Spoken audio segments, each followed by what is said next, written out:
Welcome back to my channel. The great Harry Houdini, mystery man, escape artist, magician, illusionist, stunt performer, actor, रूहानी ताकतों का मालिक और पता नहीं क्या क्या। 1874 में अमेरिका में पैदा होने वाले ये पुरस्कार इंसान अपने स्केप एक्ट्स की वजह से 1890 की दहाई में अमेरिका और पूरी दुनिया में मशहूर हो चुका था। हुडिनी के स्केप और मैजिक ट्रिक्स को कोई भी पकड़ नहीं सकता था। वो सबको चैलेंज करता था कि मुझे कोई भी कैद नहीं रख सकता और दुनिया में कोई भी ताला ऐसा नहीं जिसे मैं खोल ना सकूं। वो खुद को मजबूत लाक लगे चेन से बांध देता और बर्फीले दरिया में कूद जाता, जेल में बंद हो जाता, पानी के लाक वाले टैंक में बंद हो जाता, रस्सियों से लटक जाता और कुछ ही देर बाद वो सबकी उम्मीदों के अगेंस्ट बाहर आ जाता। सब लोग ये देखकर हैरान रह जाते कि ये इसने कैसे कर लिया। और तो और वो बंदूक के सामने खड़ा होकर गोली मुंह से पकड़ लेता, तोप के सामने खुद को बांध कर खड़ा हो जाता, अपनी कब्र खुदवा कर उसमें चला जाता और फिर से लोगों को हैरान करके खुद को आजाद करवा के जिंदा सलामत उनके सामने आ जाता। एक दिन तो उसने हद ही कर दी, जीते जागते हाथी को लोगों की नजरों के सामने गायब कर दिया। मतलब वो आदमी पागल था, पूरे का पूरा पागल। उसे मौत का कोई खौफ नहीं था। वो मौत की आंखों में आंखें डालकर ये सारे मैजिकल ट्रिक्स करता जो कोई आम इंसान करने का सोच भी नहीं सकता था। ये वो दौर था जब टेक्नोलॉजी भी इतनी एडवांस नहीं थी कि जिनका यूज करके वो ट्रिक्स करता। बड़े बड़े बादशाह, पॉलिटिशियंस उसके फैन थे। तो हैरी हुडिनी असल में था कौन? उसकी जिंदगी की कहानी क्या है? क्या वाकई ही वो रूहानी ताकतों की मदद से, भूतों की हेल्प से मैजिकल ट्रिक्स करता था या उसके ट्रिक्स बहुत कमाल के थे? ये सब हमें आगे की कहानी में जाकर पता चलेगा। आगे बढ़ने से पहले अगर आपको मेरी वीडियोस पसंद आ रही हैं तो वीडियो को लाइक करते हुए शेयर कर दें और सब्सक्राइब का बटन भी दबा दें। फिल्म शुरू होती है तो हम 1896 का सीन देखते हैं जहाँ पर हुडिनी और उसकी बीवी जादू का एक करतब दिखाने के लिए आते हैं। मगर जब हुडिनी देखता है कि वो जिस जगह परफॉर्म करने आए हैं वो एक वेश्यालय है तो वो अपनी बीवी को कहता है कि हमें वापस चले जाना चाहिए। मगर उसकी बीवी बेस उसे कहती है कि हमने एडवांस पैसे ले लिए हैं, अब हमें परफॉर्म तो करना ही पड़ेगा। जहां बेस ऐलान करती है कि हुडिनी खुद को हथकड़ियों में बांधकर छोटे से सूटकेस से निकलकर दिखाएगा। वहां बैठे एक पुलिस वाले को लगता है कि उनकी हथकड़ियां नकली हैं, इसलिए वो अपनी असली हथकड़ियां उन्हें देता है ताकि हुडिनी कोई चीटिंग ना कर सके। और साथ में पुलिस वाला ये भी कहता है कि उसे सूटकेस के अंदर जाने की कोई जरूरत नहीं है, वो उसे सबके सामने खोलकर दिखाए। बेस को लगा कि वो उन्हें नहीं खोल पाएगा, मगर हुडिनी इन हथकड़ियों को एक पिन की मदद से खोल देता है जिसे उसने अपनी बेल्ट में छुपा रखा था। सभी लोग उसके लिए तालियां बजा रहे थे। उसी दिन हुडिनी ने फैसला किया कि आज से वो की आम जादूगर नहीं है, बल्कि उसने खुद को एस्केप आर्टिस्ट का नाम दिया जिसे कोई कैद नहीं रख सकता। उसके बाद 1886 का वक्त दिखाया जाता है जब हुडिनी छोटा था। उसने और उसके भाई ने मेले में एक जादूगर को जादू करते देखा था, जिसके बाद हुडिनी ने भी अपने छोटे मोटे जादू करके पैसे कमाने लगा था। उनके डैड एक चर्च में पादरी थे, मगर उस गांव में 6 साल रहने के बावजूद वो वहां की जुबान नहीं सीख सके, जिसकी वजह से उसे नौकरी से निकाल दिया जाता है। और उस वक्त हुडिनी को पैसों की अहमियत का अंदाजा हुआ। 94 में एक दिन वो बेस को मेले में डांस करते हुए देखता है और इसी दिन उसने फैसला कर लिया था कि वो उसी से शादी करेगा। वो बेस को शादी का कहता है और वो मान भी जाती है। अब उसके बाद दोनों शादी कर लेते हैं। चूंकि हुडिनी एक यहूदी था, इसलिए बेस को हुडिनी से शादी करने पर उसके घर वाले उसे घर से निकाल देते हैं। वो दोनों शादी के बाद शहरों में घूम घूम कर अपने जादू का करतब दिखाया करते थे। उसके बाद हुडिनी को पता चलता है कि उसके भाई समेत बहुत सारे और लोग उसके हथकड़ी वाले जादू को कॉपी करने लगे हैं। तो यहाँ हुडिनी को एहसास होता है कि जल्द ही लोग उसके इस जादू से उकता जाएंगे। उसे इससे कुछ हटकर कुछ बड़ा करना होगा। उसका एक ख्वाब था कि एक हाथी को गायब करना। उसके बाद हुडिनी एक जेल में जाता है और पुलिस वालों को उस जेल में रखने के लिए पैसे भी देता है। हुडिनी की एक खास बात थी कि वो जिस किसी को भी चैलेंज करता था उसे खुद को एक जोरदार मुक्का मारने का भी मौका देता था। पुलिस वाला हुडिनी को जेल में डाल देता है। जब वो कुछ देर बाद वापस आता है तो हुडिनी वहां से गायब हो चुका था। उसके इस करतब को उस वक्त के बड़े बड़े अखबारों में छापा गया, जिससे वो बहुत मशहूर हो गया। हुडिनी की माँ को उस पर बहुत फख्र था। वो उस पर छपे सभी अखबारों को अपने पास रखती थी। उसके बाद हुडिनी जिम कॉलिंस नाम के एक बंदे से मिलता है। वो बहुत ही अनोखी चीजें बनाने में माहिर था। वो उसे अपनी चीजें दिखाता है जिसकी मदद से वो डिफरेंट मैजिकल ट्रिक्स कर सकता था। हुडिनी उससे मुतासर होता है, लेकिन वो उसे एक और सवाल करता है कि क्या वो एक हाथी को गायब कर सकता है, जिसका जिम जवाब देता है कि हाँ, मैं ऐसा कर सकता हूँ। तो हुडिनी उसे अपना पार्टनर बना लेता है। जिसके बाद हुडिनी इसी तरह का जादू शिकागो की जेल में दिखाता है। उसे ढेर सारे पुलिस वालों ने घेर रखा था। जैसे ही उसे थोड़ी देर के लिए अकेला छोड़ते हैं वो वहाँ से गायब हो जाता है। उसके बाद वो और भी ज्यादा मशहूर हो गया था। अमेरिका में तकरीबन सभी उसे जानने लगे थे। जब मिलिट्री इंटेलिजेंस को पता चलता है कि हुडीनी अमेरिका के सदर से भी ज्यादा पैसे कमाता है तो वो उसके ऊपर नजर रखने लगे थे। ये वो वक्त था जब इंग्लैंड और अमेरिका दोनों मिलकर जर्मनी की जासूसी कर रहे थे, और जब उन्हें पता चलता है कि हुडीनी अपने मैजिक शो के लिए जर्मनी जा रहा है तो वो फौरन उसे मिलने के लिए आ जाते हैं। वो उसे कहते हैं कि वो जर्मनी के खिलाफ उनके लिए जासूसी करे, क्योंकि वो एक जादूगर था और किसी को भी उसके ऊपर शक नहीं होता। इसके बदले वो उसे अमेरिका की नेशनैलिटी देने के लिए भी तैयार थे, जो हुडीनी का बचपन से एक ख्वाब था। जिम ने हुडीनी को पानी के छलावे वाली ट्रिक के बारे में बताया था। लोग जब उस ट्रिक को देखते हैं तो उनकी धड़कनें रुक जाती हैं और वो जोर जोर से तालियां बजाते हैं। लेकिन यहाँ लोगों को क्या पता था कि इस मैजिक ट्रिक की प्रैक्टिस करते वक्त हुडीनी मरते मरते बचा था। उसके बाद वो जर्मन एम्पायर को अपने जादू का करतब दिखाने जाता है, पर जल्दी उसे एहसास होता है कि उसके ट्रिक से एम्पायर बोर होने लगे हैं। इसलिए हुडीनी अब उन्हें बहुत ही मुख्तलिफ किस्म का और खतरनाक ट्रिक दिखाने वाला था। वो बंदूक की गोली को दांतों से पकड़ने वाला था। ये जादू उस वक्त यानी 1906 में बहुत ही खास था, इसलिए क्योंकि उस वक्त जिस किसी ने भी इसे करने की कोशिश की थी वो सभी इसे करते वक्त मारे गए थे। यहाँ एम्पायर कुछ परेशान हो गया था। जब उसका स्पाई हुडीनी पर गोली चलाता है तो हम देखते हैं कि हुडीनी ने सच में उस गोली को अपने दांतों से पकड़ लिया था। ये देखकर सब हैरान हो जाते हैं और उसके लिए तालियां बजाते हैं। यहाँ सब के सब लोग उससे इम्प्रेस हो गए थे। हुडीनी जर्मनी में कुछ वक्त के लिए रुकता है और उसके बाद मेहमान नवाजी के लिए एम्पायर उसे अपनी फौज से मिलाता है। वो देखता है कि वो जंग के लिए बड़े बड़े लड़ाकू जहाज बना रहे थे और उनके पास बहुत ही खतरनाक वेपन्स थे, जिसका मतलब साफ था कि वो जंग की तैयारी कर रहे थे। हुडीनी ये सारी बातें अमेरिकन को आकर बता देता है ताकि वो पहले से तैयार रहें। हुडीनी अपनी मॉम के लिए ऐसी ड्रेस खरीदता है जिसे सिर्फ महारानी के लिए बनाया गया था, और वो उसके ऊपर सोने के सिक्के बरसाता है, क्योंकि जब वो गरीब थे तो उनके डैड ने पैसों की कमी की वजह से कभी भी उनकी ख्वाहिशें पूरी नहीं की। तो एक दिन बेस को पता चल जाता है कि हुडीनी गवर्नमेंट के लिए जासूसी भी करता है। बेस परेशान हो जाती है, लेकिन हुडीनी से समझाता है कि ये सब अपने मुल्क के लिए है और इसके बारे में किसी को भी कभी भी खबर नहीं होगी। उसके बाद वो दोनों रशिया जाते हैं और हुडीनी वहाँ के शाही लोगों को उनकी कोई भी ख्वाहिश पूरी करने को कहता है, फिर चाहे वो कितनी ही नामुमकिन क्यों ना हो। तो हुडीनी उनके सामने कुछ पर्चियां लाता है और अपनी ख्वाहिश चुनने का कहता है। तो जब वो एक पर्ची चुनते हैं तो उसमें लिखा होता है कि जॉइंट बेल को बजाना, जिसको पिछले 100 सालों से नहीं बजाया गया था। ऐसा इसलिए क्योंकि उस बेल तक जाने वाली सीढ़ियां जलकर टूट गई थीं और उसे खींचने वाली रस्सियां भी खराब हो गई थीं। इन लोगों को लगा कि हुडीनी ये कभी नहीं कर पाएगा, पर जब उन्हें घंटियां बजने की आवाज आती है तो उन्हें ये किसी मौजे से कम नहीं लगा और उस शाही घराने के सभी लोग हुडीनी के आगे अपना सर झुका लेते हैं। यहाँ हुडीनी अपनी रवायत के मुताबिक वहाँ खड़े रेस्पुटिन को कहता है कि वो उसे मुक्का मार सकता है, मगर हुडीनी को इस बार दर्द महसूस होता है, पर वो किसी को भी नहीं बताता क्योंकि उसका मानना था कि कुछ बातें छुपी रहें तो अच्छा है। यहाँ से हुडीनी को पता चलता है कि रशिया जापान पर हमला करने वाला है, और ये 1904 और 1905 के जापान रशिया जंग की बात हो रही थी, जो फ्यूचर में आगे जाकर लड़ी जाएगी। हुडीनी ने अपने जादू के साथ अमेरिका के लिए जासूसी भी की। एक बार वो कुछ सीक्रेट फाइल्स को चुराते हुए बाल बाल बचा था। अपने शो के लिए हुडीनी जिस तरह अपनी जान को खतरे में डालता था, उसकी वाइफ बेस को उसकी फिक्र होने लगी थी और अब उनके बीच लड़ाइयाँ भी हो जाती थी। हुडीनी के साथ सिर्फ यही मसले नहीं थे। 1914 के बाद लोग मैजिक शो से बोर होने लगे थे।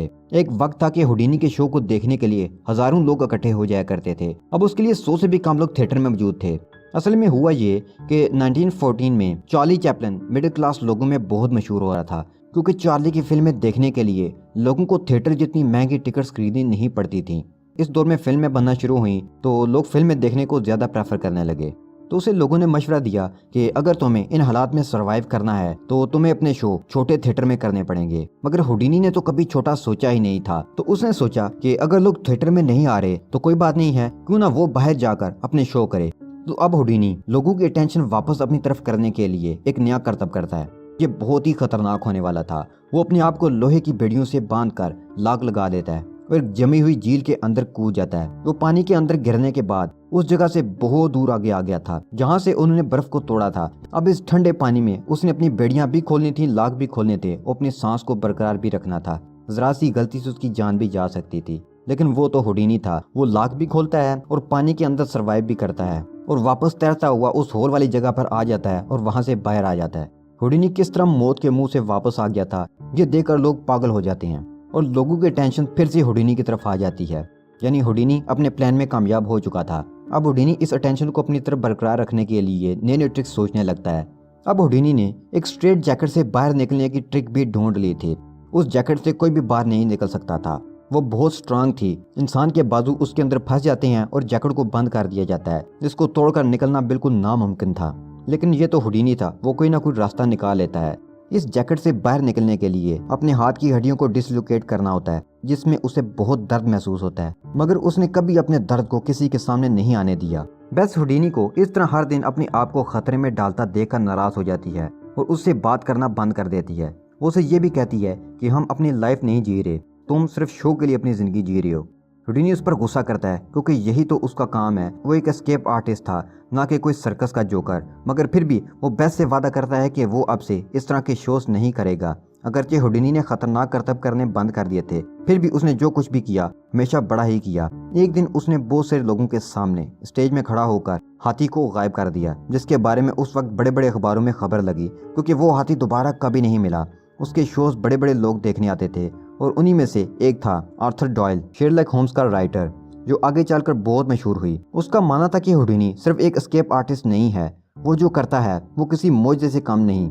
आर्थर को गोस्ट पर और स्पिरिचुअल पावर्स पर यकीन था।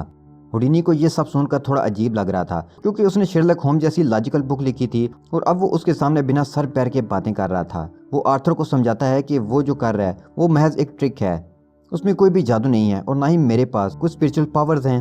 लेकिन आर्थर को उस पर बिलीव नहीं था।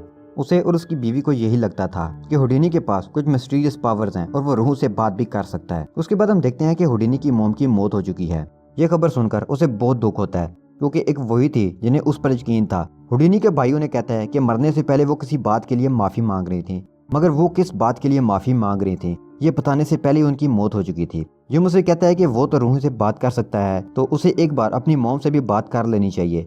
मगर हुडीनी उसे बताता है कि रूह से मुतल्लिक उसने जितने भी शोज किए थे वो सब करतब थे, उनमें कोई भी सच्चाई नहीं थी। हुडीनी को अब पछतावा होने लगता है कि उसके पास ऐसी कोई पावर सच में क्यों नहीं है, क्योंकि अगर ऐसा होता तो वो अपनी मॉम से आखिरी बार बात कर पाता। उसके बाद 1914 में वर्ल्ड वार शुरू हो जाती है। ये लड़ाई पूरे 4 साल चलती है, जिसमें करोड़ों लोग मारे जाते हैं। हुडीनी ने जिन रशियंस के सामने अपना मैजिक शो किया था, उनके खानदान के लोगों को ढूंढ ढूंढ कर मारा जा रहा था और उसकी की गई जासूसी अमेरिका के बहुत काम आई। अमेरिकन सदर ने उसे खुद व्हाइट हाउस में चाय पिलाने के लिए बुलाया था। हुडीनी अब फिल्में भी करने लगा था। वो अपनी फिल्मों में करतब कर सकता था, जो शायद चार्ली चैपलिन कभी नहीं कर पाता। इसलिए आहिस्ता आहिस्ता इन दोनों के फैंस में ये बहस होने लगी कि इन दोनों में से सबसे बड़ा सुपरस्टार कौन है।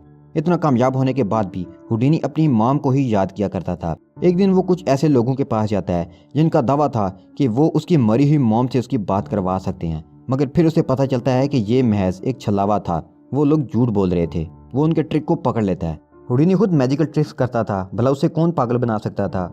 उसमें और बाकियों में फ़र्क ये था कि वो अपने ट्रिक से लोगों के दिल बहलाता था, उन्हें खुश करता था, और वो लोग दूसरों के जज्बात से खेलते थे। हुडीनी मीडिया के सामने इन सभी लोगों को चैलेंज करता है कि अगर उनमें से कोई भी उसकी मरी हुई मॉम से बात करवा देगा तो वो उसे $10,000 देगा। वो अपने इस दावे की वजह से मशहूर रहता था। उसी साल उसने बहुत सारे लोगों का पर्दाफाश किया। बीच में वो अपनी लिखी हुई किताब का प्रमोशन भी किया करता था, जिसमें उसने अपने सभी ट्रिक्स के पीछे का राज बताया था, जिसे वो दिखाकर लंबे अरसे तक पैसे कमाता रहा। हुडीनी इन लोगों को एक्सपोज कर रहा था जो लोगों के जज्बात से खेल रहे थे, उनसे झूठ बोलते थे और उनके पैसे हथियाते थे। हुडीनी ने सबसे पहले अपनी बुक में अपने सारे मैजिकल ट्रिक्स को एक्सपोज किया, तो भला वो दूसरे लोगों को क्यों छोड़ता। तो इसकी वजह से बहुत सारे लोग उसके दुश्मन बन चुके थे। एक दिन पार्टी में आर्थर और हुडीनी एक बार फिर से साथ बैठे थे। आर्थर की बीवी का दावा था कि वो रूह से बात कर सकती है, मगर हुडीनी अंदर ही अंदर उस पर हंस रहा था। उसका मानना था कि शेरलॉक होम्स जैसी किताब लिखने वाला आदमी ऐसी बचगाना बातों पर कैसे बिलीव कर सकता है। कुछ देर बाद वहाँ एक औरत आती है जो हुडीनी के हाथ को देखकर बताती है वो जल्द ही मरने वाला है, मगर हुडीनी हंसकर उसकी बातों को टाल देता है। वो सोचता है कि एक बार मिसेस रॉयल को भी आजमा कर देख लेना चाहिए। वो सभी एक बंद कमरे में जाते हैं और मिसेस रॉयल हुडीनी की मॉम से बात करने की कोशिश करती है। अब यहाँ ऐसे फील होने लगता है कि उसकी मॉम की रूह यहाँ आ चुकी है और वो बात कर रही हैं और पेपर पर हुडीनी के लिए एक पैगाम लिखती हैं। हुडीनी उनकी बातें सुनकर रोने लगता है, क्योंकि मिसेस रॉयल बिल्कुल उसकी मॉम की तरह बातें कर रही थी। मगर हुडीनी को पता था कि मिसेस रॉयल भी बाकियों की तरह एक डोंगी ही हैं। कल उसका बर्थडे था और एक ही चीज़ थी जो उसकी मॉम कभी नहीं बोलती थी, मगर मिसेस रॉयल ने इसका कोई जिक्र ही नहीं किया था। जिम उसे कहता है कि पूरी दुनिया उसे शेरलॉक होम्स की बुक की वजह से एक अजीम आदमी मानती है और अब वो इतना ऊपर आ चुके हैं कि वो ये मानने को तैयार ही नहीं है कि वो भी एक आम इंसान ही है। उसके बाद हुडीनी आर्थर के पास जाता है और उसे कहता है कि उसकी वाइफ झूठी और मकार है। आर्थर अपनी वाइफ की बेइज्जती बर्दाश्त नहीं कर पाता और हुडीनी के पेट में जोरदार मुक्का मारता है, जिसकी वजह से हुडीनी को चोट लग जाती है। हुडीनी उसके बाद उन्हें भी नहीं छोड़ता और पूरी दुनिया को बताता है कि आर्थर और उसकी वाइफ रूह से बात करने का ड्रामा करते हैं। और इतना ही नहीं, उसने अपने इनाम बढ़ाकर $20,000 कर दिया था, क्योंकि वो चाहता था कि कोई उसे गलत साबित कर सके ताकि वो अपनी मॉम से बात कर सके। हुडीनी की इस स्टेटमेंट की वजह से मीडिया आर्थर और उसकी वाइफ से बहुत सारे सवाल पूछने लगी थी। हुडीनी की वजह से उनकी इज्जत खराब हुई थी। उसके बाद हुडीनी उनके जैसे ही कई जानी मानी हस्तियों का पर्दाफाश करता रहता है, और उनमें से एक ने तो ये तक कह दिया था कि जिस दिन वो मर जाएगा तो वो उसकी रूह से वो बुलवाएगा जो हम बुलवाना चाहते हैं। एक दफा हुडीनी अपना मैजिक शो कर रहा था तो पानी में जाते ही उसका एक पाँव फ्रैक्चर हो गया था, मगर फिर भी उसने किसी तरह अपने शो को पूरा किया। डॉक्टर उसके पाँव पर 7 वीक्स के लिए प्लास्टर लगा देने की हिदायत करते हैं, मगर हुडीनी को तो अभी अपना शो करना था, इसलिए वो प्लास्टर नहीं करवाता। और उसे अखबार से पता चलता है कि अमेरिकन सदर ने इन लोगों को फंडिंग देने से मना कर दिया था जो मैजिक करने का, रूहों से बात करने का ढोंग करते थे। शो के बाद कुछ बच्चे उसे मिलने आते हैं जो उसका स्केच बनाना चाहते थे। कुछ देर बाद गॉर्डन व्हाइटहेड नाम का एक आदमी कमरे में आता है। गॉर्डन उन लोगों में से था जो हुडीनी को बिल्कुल भी पसंद नहीं करते, क्योंकि उसने आर्थर के खिलाफ बोला था। वो हुडीनी के पेट में एक जोरदार मुक्का मारता है और वहां से चला जाता है। मुक्के से सीधा असर अपेंडिक्स पर पड़ता है, जिसकी वजह से उसे बहुत दर्द होता है, मगर फिर भी वो अपने शो को जारी रखता है। मगर शो के दरमियान में वो जमीन पर गिर जाता है, जिसके बाद उसे हॉस्पिटल में दाखिल करना पड़ता है। डॉक्टर उसका ऑपरेशन करते हैं तो उन्हें पता चलता है कि गॉर्डन के इस मुक्के की वजह से हुडीनी का अपेंडिक्स फट गया था, जिसकी वजह से इन्फेक्शन हो गया था, और ये इन्फेक्शन लाइलाज बीमारी है, खासकर जब वो इंटेस्टाइन में हो। हुडीनी अपने आखिरी दिनों में अपनी वाइफ से कुछ बातें करता है। वो चाहता था कि वो आखिर तक उनके खिलाफ लड़े जो लोगों में अंधा एतमाद यानी तोहम परस्ती फैलाते हैं। हुडीनी ने मरते वक्त अपनी मॉम को अपने सामने देखा था। उसके साथ ही द ग्रेट हुडीनी की मौत हो जाती है। उसकी आखिरी रिचुअल्स में बहुत सारे लोग इकट्ठा हुए थे। उसके जाने के बाद कई लोग बेस्ट से मिलने आए जो दावा करते थे कि हुडीनी से उसकी बात करवा सकते हैं, मगर ऐसा माना जाता है कि मरने से पहले हुडीनी ने बेस्ट को कुछ लफ्ज बोले थे ताकि अगर सच में रूह की दुनिया है तो वो लफ्जों के जरिए बस ये पक्का कर सके कि जिससे वो बात कर रही है वो हुडीनी ही है। बेस्ट ने हर साल अलग अलग लोगों से बातें की, मगर उनमें से कोई भी हुडीनी के उन आखिरी लफ्जों को नहीं बता पाया, जिससे ये साबित होता था कि हुडीनी सच कह रहा था। रूहों से बात करना एक ढोंग के सिवा कुछ भी नहीं था। हैरी हुडीनी की मौत 31 अक्टूबर 1926 में हुई थी, और इस दिन को नेशनल मैजिक डे के नाम से मनाया जाता है। और इसी के साथ ही ये कहानी यहाँ खत्म हो जाती है।